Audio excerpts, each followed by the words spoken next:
Assalamu alaikum, all of you. I hope you all are doing well. As you know that we had started these lecture series which are related to gender studies. So yeah, today I'll teach you or we'll learn the next theory, which is theory of sexuality. या हम लोग कहेंगे gender theory. Okay, ये theory basically लिखी गई है. ये भी नर्चर की नर्चर से रिलेटेड ही थ्योरी है, right. But it is about, इसका थोड़ा सा जो है वो कॉन्टेक्स्ट डिफरेंट है. ओके, अब इसमें ये देखें, कैथराइन जो थी मैकनॉन, उन्होंने ये थ्योरी दी है, राइट. इस थ्योरी, ये थ्योरी भी अगर आ जाए एग्जाम में, या फॉर एग्जाम्पल अगर ना भी आए, तो ये आपको लिखनी होगी, राइट. थ्योरेटिकल पर्सपेक्टिव देके आप एग्जाम में लिख सकते हैं अपने क्वेश्चन. जब आप अटेम्प्ट करेंगे उसमें आंसर शीट में किसी भी क्वेश्चन में आप इसको एडजस्ट कर लेंगे, तो आपके क्वेश्चन की जो वर्थ है वो बढ़ जाएगी. इंट्रोडक्शन की बात करते हैं. सो ये सेकंड सेगमेंट की थ्योरीज हैं. बट आप जेंडर स्टडीज की किसी भी थ्योरी, आई मीन किसी भी टॉपिक में ये आप एड कर सकते हैं. Okay, the theory of the sexuality developed by the Catharine. Okay, ये एक रेडिकल फेमिनिस्ट पर्सपेक्टिव देती हैं. That explains the gender inequalities और the power relations rooted in sexuality. अब ये होता यह है कि जेंडर इनइक्वालिटी एग्जिस्ट करती है because men have a power over women. ये थ्योरी इसी के बारे में है. And the power is shown through sexual relations in society. इसमें ये बताया गया है कि वैसे ही ये जो इनइक्वालिटी एग्जिस्ट करती है मेन एंड वुमेन में, वो because of the men have the power over the women.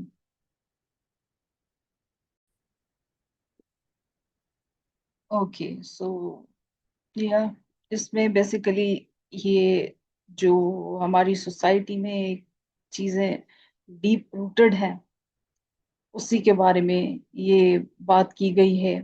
Okay, कि मैन जो होता है वो डोमिनेंट होता है. ये इधर डोमिनेंस की बात की गई है आगे. और विमेन, फीमेल जो होती है उसको सबऑर्डिनेट पोजीशन पे रखा जाता है. सोसाइटी हमारी ऐसे नर्चर कर रही है, या शुरू से ही ऐसे डेवलप्ड की हुई है कि वो विमेन को सबऑर्डिनेट मानती है. ओके, और मेल को डोमिनेंस होती है women पे, right. So it argues that gender is not simply the social or a biological difference, but a system of male dominance and female subordination. Okay, अब gender is not just about being male and female. ये इस line में बोला जा रहा है, not simply social or biological difference. Male और female का जस्ट डिफरेंस नहीं है. It is a system where men are powerful. ये आपने देखा कि डोमिनेंट होता है, पावरफुल होता है. And women are placed in a lower position, subordinate position. Okay, where sexuality becomes the main tool of control. अब ये चीज जो है, सेक्सुअलिटी को एक टूल बनाया जाता है, और उसको टूल बनाया जाता है कि फीमेल जो है वो सबऑर्डिनेट है और मेल जो है वो हाईएस्ट पावरफुल पोजीशन पे है. आगे हम लोग देखें तो according to this theory, women's oppression is maintained through sexual objectification. औरत की क्या की जाती है, उसको एक ऑब्जेक्ट समझा जाता है, सेक्सुअल ऑब्जेक्ट समझा जाता है. And institutionalised male power in society. अब ये सारी चीजें हमारी सोसाइटी में जितने भी इंस्टीट्यूशंस है ना, institutions like your law, like your media, like your family, ये सारे ये क्या कर रहे होते हैं, ये दिखा रहे होते हैं कि वुमेन को आप कंट्रोल कर सकते हैं. सोसाइटी ट्रीट करती है वुमेन को ऑब्जेक्ट की तरह, सपोर्ट करती है मेल डोमिनेंस को, जैसे कि आपके इंस्टीट्यूशन सपोर्ट कर रहे होते हैं। राइट, तो ये बेसिकली वो ही बता रही थ्योरी उसी बारे में है। ओके, थ्योरेटिकल पर्सपेक्टिव को देखें तो थ्योरेटिकल पर्सपेक्टिव में ये है कि this theory emerge within radical feminism. Okay, ये थ्योरी कैसे इमर्ज होती है? रेडिकल फेमिनिज्म के कॉन्सेप्ट से इमर्ज होती है, जो फोकस करता है पेट्रियार्की पे as a deepest source of women's oppression. Okay, women को जो मार्जिनलाइज किया जाता है, मार्जिनलाइजेशन होती है ना विमेन की, तो ये रेडिकल फेमिनिस्ट बिलीव करते हैं कि ये main source for women's inequalities patriarchy. Okay, patriarchal society में क्या होता है कि मेल डोमिनेंट होता है और फीमेल जो होती है वो ऑप्रेस्ड होती है, सबऑर्डिनेट पोजीशन पे होती है, पावरलेस होती है, और मेल जो होता है उसको ज्यादा पावर मिली हुई होती है। Okay, MacKinnon argued that in patriarchal societies, male power is expressed and maintained through sexual relations. अब ये पावर किस बेसिस पे जो है वो होता है पेट्रियार्कल सोसाइटी में? ये सेक्सुअल रिलेशंस की बेसिस पे मेंटेन किया जाता है। Okay, it means men keep their power over women through sexual relationships and control over women's bodies. अब इसके एग्जाम्पल्स भी आपको लेटेस्ट बहुत सारे मिल जाएंगे। राइट, तो मैंने लास्ट क्लास में वो आपको बताए थे, आई थिंक अभी मुझे उनको रिपीट करने की जरूरत नहीं है। तो बेसिकली ये चीज सेक्सुअल रिलेशंस, वुमेन को ऑब्जेक्टिफाई करना, इस मामले में वुमेन को जो है वो सबऑर्डिनेट पोजीशन पे रखना, अपनी चलाना, ये उस पे बात हो रही है। सो she challenged the traditional views that treat sexuality as a personal or a private, and instead argued that sexuality is political. अब इन्होंने ये कहा है कि sex is not just a private matter, ये आपका प्राइवेट मैटर नहीं है, ये लिंक्ड है पावर से, कंट्रोल से, और सोसाइटी के स्ट्रक्चर से। राइट, ये आप इसको जो पर्सनल मैटर कहते हैं, पर्सनल तो तब रहता है ना जो, जब ये आप दोनों उसको पर्सनल रखते हैं, जब ये हद से ज्यादा ऑपरेशन बढ़ जाता है और जब विमेन की बॉडी मिलती है, डेड बॉडी, तब जो है ये मसला पर्सनल नहीं रहता, ये पॉलिटिकल बन जाता है। ये प्राइवेट और पर्सनल नहीं रहता। उस टाइम ये पब्लिक के सामने जब भी उजागर होती हैं ये चीजें, तब ये चीजें पॉलिटिकल हो जाती हैं। ओके, तब ये चीजें सोसाइटी के स्ट्रक्चर का हिस्सा बनती हैं। राइट, मैग्नन फेमसली स्टेट करते हैं कि sexuality is to feminism that what work is to Marxism. अब मार्क्सिज्म की अब जब जब हम लोग थ्योरी पढ़ेंगे ना, तो हम लोग उसमें पढ़ेंगे कि कैसे वुमेन को मार्जिनलाइज किया जाता है। उनका भी कॉन्सेप्ट कुछ ऐसे ही था। राइट, तो जैसे कि मार्क्सिज्म जो थे ना, उन्होंने भी स्टडी किया था क्लास को। Okay, class through work.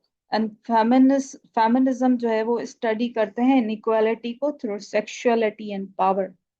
अब ये कुछ फैक्टर्स को आप बेस बना के उनको स्टडी करते हैं कि क्यों फेमिनिज्म या क्यों मार्जिनलाइजेशन या ऑपरेशन हो रही है, विमेन एंड मेन के रिलेशन में क्यों जो है वो इम्बैलेंस है, क्यों पावर इनइक्वालिटी है।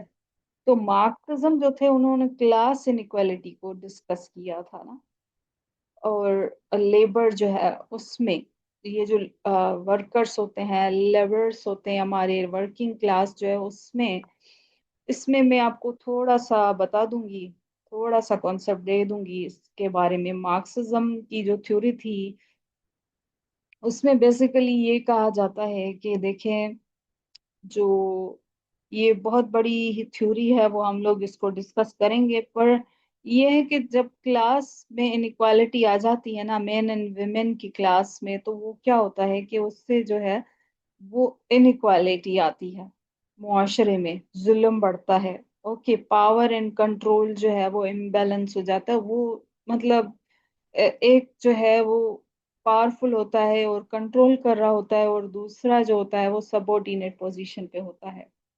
अब देखिए, मेन एंड वुमेन काम दोनों ही कर रहे होते हैं। अगर आपने इंडियन न्यूज या इंटरनेशनल न्यूज पढ़ते होंगे आप, तो उसमें रिसेंटली इंडिया की पार्लियामेंट ने, नेशनल असेंबली जो है उनकी, आई मीन उनकी जो पार्लियामेंट है, उसने ये लॉ पास किया है कि जो विमेन घर में काम कर रही होती है ना, उनको भी ये वेजेस देंगे, मतलब वो अनपेड लेबर नहीं होगा।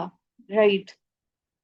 देखें, बात जो कहने की ये है कि इसमें तो हम लोग एक चीज के बारे में डिस्कस डिस्कस करें कि sexuality is to feminism.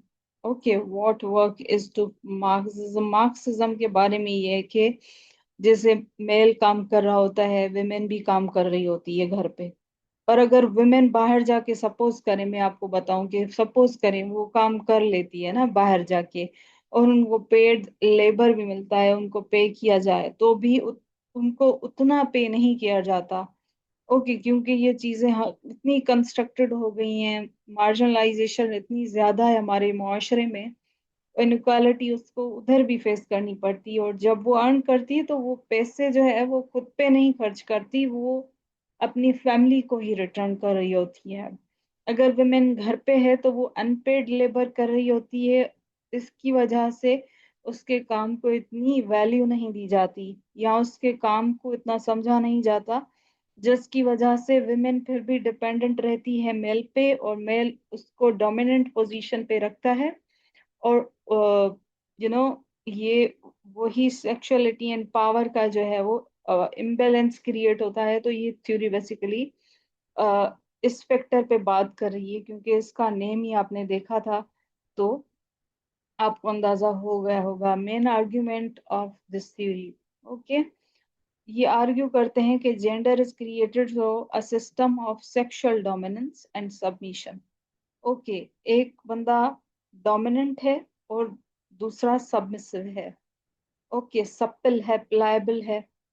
Right, masculinity is socially defined as a dominance. Masculinity की बात करेंगे ना, तो डोमिनेंस, वो डोमिनेंट होते हैं, कंट्रोल करते हैं, अथॉरिटेटिव, अथॉरिटी शो करते हैं। फेमिनिटी, फेमिनिज्म की बात करें, फेमिनिटी की बात करें तो is defined as a submission. वो सबमिट करेगी, वो पैसिविटी शो करेगी, वो ओबीडियंस शो करेगी। Okay, so in this structure women are not equal participants but are positioned as an objects of a male desire। उनको जो है अभी तक जो है, क्या इस थ्योरी के अकॉर्डिंग इनइक्वालिटी फेस करनी पड़ती है, क्योंकि उनको ऑब्जेक्ट समझा जाता है। क्यों ऑब्जेक्ट समझा जाता है? क्योंकि मेल के डिजायर्स होते हैं, तो वो उसे उस पोजीशन पे रखते हैं। ओके, सो जेंडर रोल्स जो है वो built on main controlling and women obeying basically, right. और सोसाइटी जो है वो टीच करती है मेन को कि वो पावरफुल है, स्ट्रोंग है और कंट्रोल करेगा। फेमिनिटी को अगर हम लोग डिफाइन करेंगे, तो women क्या एक्सपेक्ट कर रही होती है? कि वो सॉफ्ट रहे, वो चुप रहे, फॉलो करे मेन के डिसीजंस को। ओके, वुमेन जो होती है ना, are seen mainly for the male attraction, not as equal human beings. अब आप, या मोस्टली हमारे पाकिस्तानी सोसाइटी को आपने देखा होगा, अगर किसी औरत पे नजर पड़ गई तो भाई उसको ऐसे देखना है, ऐसे घूरना है जैसे घर में माँ बहन तो है ही नहीं ना। तो ये सारी चीजें क्या शो कर रही होती हैं हमारी मुआशरे में, कि इंसान का दिल भी ना करे बाहर जाने का, फिर से ना ऐसे ताड़ना शुरू कर देते हैं लोग। ठीक है, तो ये सारी चीजें शो करती हैं कि बाहर सोसाइटी में भी मेल का इतना कंट्रोल है over women's body. Okay, through institution such as marriage. Marriage में देखेंगे कोई वुमेन का डिसीजन नहीं होता ना, मोस्टली हमारी पाकिस्तानी सोसाइटीज में अगर आप इंटीरियर में चले जाएं तो वही स्टीरियोटाइप, वही जो है वो यू नो माइंड सेट है लोगों का कि विमेन जो है वो भेड़ बकरी है। ओके। मीडिया आप देखेंगे तो मीडिया में भी ये होता है कि आपने, मैं तो नहीं देखती जो है वो टीवी सीरियल्स, क्योंकि उसमें भी मोस्टली आप ड्रामास देखेंगे तो औरतें रो रही होती हैं, औरतों को थप्पड़ मारे जाते हैं, औरतों को घसीटा जा रहा होता है, औरतों को जो है वो, मर्द को गुस्सा आ गया तो मर्द ने उठा के फेंक दिया औरत को बाहर। ओके। और ये वुमेन को रोता हुआ दिखाया जाता है। तो मीडिया जो है वो भी पोर्ट्रे कर रही होती है कि औरत जो है बड़ी कमजोर है। ओके। लॉ जो होता है हमारा, उसमें भी आप देखेंगे कि इतने स्ट्रॉन्ग लॉज नहीं बनाए गए, तभी तो ये सारी चीजें हम लोग रोज सुन रहे होते हैं। कल्चर हम लोग देखें तो कल्चर भी हमारा ऐसा ही है कि सपोज करें औरतें अबाया में भी होती हैं, तब भी ये बोलते हैं हमारी सोसाइटी, अगर आपने सोशल मीडिया उठा के देख लिया, कोई अगर किसी को जो है वो अब्यूज करता है या तंग करता है सड़क पे, तो वो पहले बोलेंगे कि नहीं, इसका तो गेटअप सही नहीं होगा, इसका तो खुद का करेक्टर सही नहीं होगा। तो ये हमारे जो कल्चर है ना हमारा, उन्होंने ऐसे सेट किया होता है, लोगों का ऐसा माइंड बना हुआ है कि हर चीज में क्या कर रहे होते हैं वो, वुमेन को टूल समझते हैं, वुमेन को ऑब्जेक्ट समझते हैं, वुमेन को लाइफ स्टॉक समझते हैं। लाइक वुमेन जो है वो भेड़ बकरी है बेसिकली। राइट। वुमेन जो है वो इंसान नहीं है। As a result, women's experiences are shaped by objectification, where they are valued primarily for their sexual and physical attributes rather than their individuality। वही बात हो गई। राइट। तो women के experiences जो होते हैं ना वो shaped होते हैं objectification। Women lives as an affected because they are treated like objects। women जो है बेचारी, women जो है वो अफेक्टेड है, women को ऑब्जेक्ट की तरह ट्रीट किया जाता है। ओके। वो बात इन्होंने बताई है, सोसाइटी में करती है मेल को कि वो कंट्रोल करे। ओके। अगर वो कंट्रोल भी करता है ना तो नॉर्मल है भाई, मैरिज में मेल की चलेगी, लॉ भी मेल ही बनाएंगे, कल्चर भी जो होगा वो उसको भी कंट्रोल करेंगे मेल। तो ये सारी चीजें जो है ना ये इसमें बताई हुई हैं। आगे हम लोग देखें तो gender is a system of a power not difference. Gender जो है की कॉन्सेप्ट्स क्या हैं इसमें जो बताए गए हैं, वो ये बताए गए हैं कि gender is a system of power. Okay. Gender is a system of power not a difference. Okay. Means gender is about who has control in society. अब खुद बताएं किसको कंट्रोल है सोसाइटी में हमारी में। Sexuality is socially constructed under patriarchy. Okay, it means sexuality is socially constructed. Simple. Okay, sexuality is sexually constructed. It means sexual behavior and meaning are shaped by the society, not nature। ये सारी चीजें हमारी society decide करेगी, mail decide करेगा। Okay. Masculinity, masculinity की बात आ जाए तो डोमिनेंस, फेमिनिटी की बात आए तो सबमिशन। समझ गए आप? राइट। तो ये चीजें। Okay. I am not targeting anyone, I am so sorry. आप जस्ट ये थ्योरी में क्या लिखा हुआ है आप वो पढ़ें। Right. women are sexually objectified in society। women जो है, simply women are objectified। Okay. हमारी सोसाइटी में, पेट्रियार्कल सोसाइटी में, इंस्टीट्यूशन में मेंटेन करते हैं male control over female bodies. Institutions maintain male control. फिर मैरिज हो गया, लॉ लॉ हो गया। ओके। ये सारी चीजें सपोर्ट करती हैं मेंस की डोमिनेंस को। ओके। अब आ जाते हैं थोड़ा सा नीचे। ओके। तो according to MacKinnon, gender inequality can not be understood. Okay, gender inequality cannot be understood without examining social relations between the men and women. अब ये इसमें अगर इम्बैलेंस होगा ना तो ये रिलेशन सही से वर्क नहीं कर पाएगा, क्योंकि फैमिली जो होती है ना वो भी स्मॉल स्केल पे एक यूनिट होता है. Okay, family is a unit. अगर फैमिली में, फॉर एग्जांपल, अगर मैं आपको थोड़ा सा एग्जांपल दे देती हूँ कि अगर डोमिनेंट एक बंदा डोमिनेंट होगा, दूसरा जो है वो सब्र करता रहेगा, करता रहेगा, करता रहेगा, तो उससे क्या होगा, नफरतें ही बढ़ती हैं. ओके, भले एक इंसान कितना भी पॉजिटिव हो, at the end of the day वो हार जाता है ना.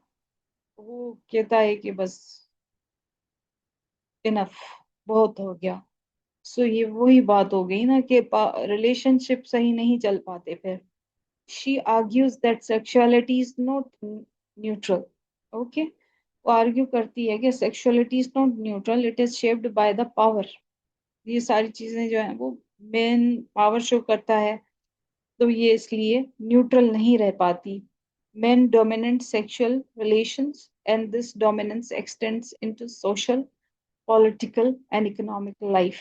ये सारी चीजें फिर, ये डोमिनेंस का असर आपकी सोशल जो रिलेशन है या पॉलिटिकल या इकोनॉमिक लाइफ है उस पे भी पड़ता है.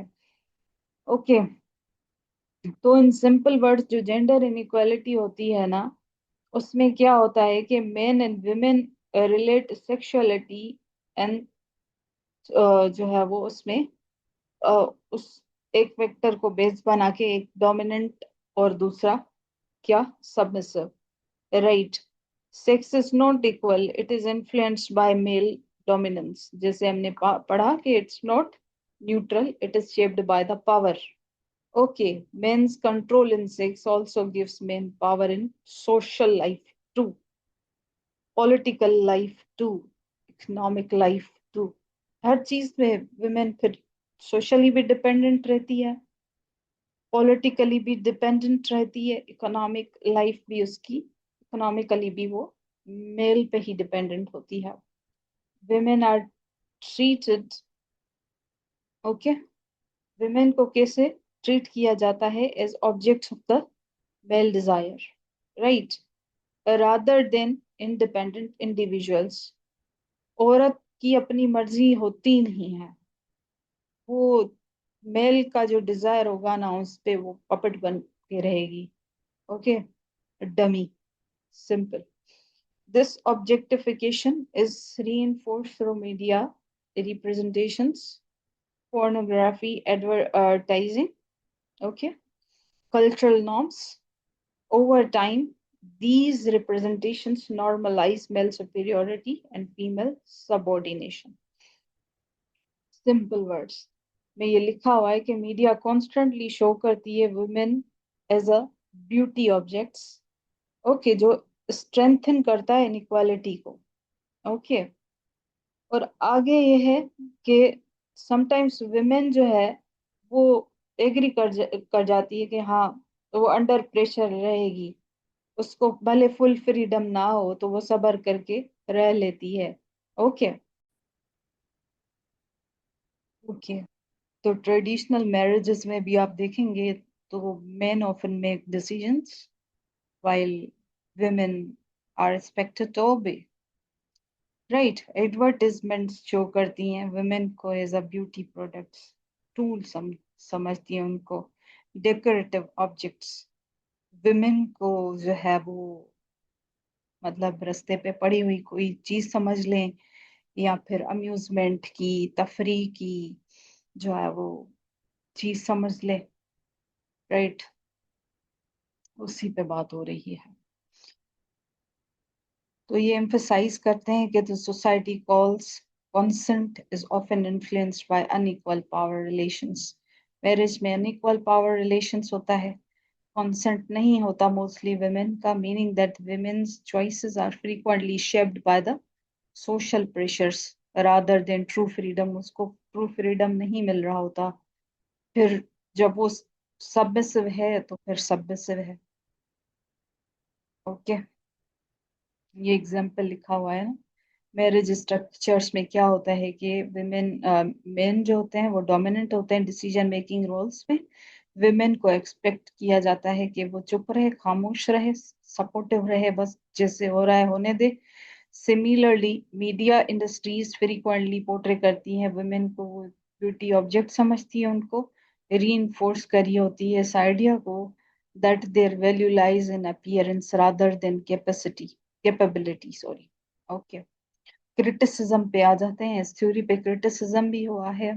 क्रिटिसिज्म ये है कि critics argue that MacKinnon's theory over emphasise करती है विमेन्स विक्टिमाइजेशन को।